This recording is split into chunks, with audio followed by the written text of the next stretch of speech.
Излегува на виделина црните страници на УДБА. Тоа се првите 202 досиеа од огромната архива што комунистичките тајни служби до 1990 година, а потоа и полицијата на Демократска Македонија до 2000 година ги водела за огромен број македонски државјани. Првите 202 досија од огромната архива што комунистичките тајни служби до 1990-та, а потоа и полицијата на Демократска Македонија до 2000 година ги водела за огромен број македонски државјани, од денеска се достапни за јавност.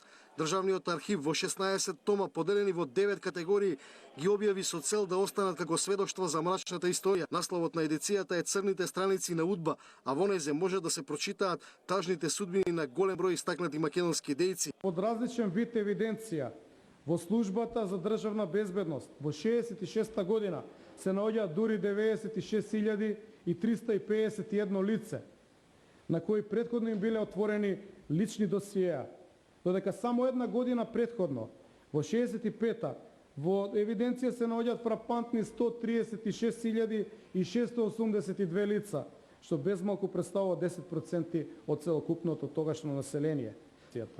Она што е особено шокантно е тоа што идеолошките следења не завршуваат со независноста и падот на комунистичкиот режим, туку траат се до 2000 година. Во тој период на мета е ВМРО ДПМН и партиите блиски до таа идеологија.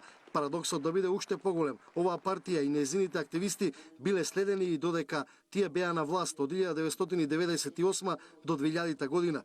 Како врв на целата таа состојба доаѓа и до масовно следење на таа политичка партија, зашто се потрошени огромни средства, масовно се ангажирани кадри, техника и време спротивно на принципите на либералниот капитализам и парламентарната демократија.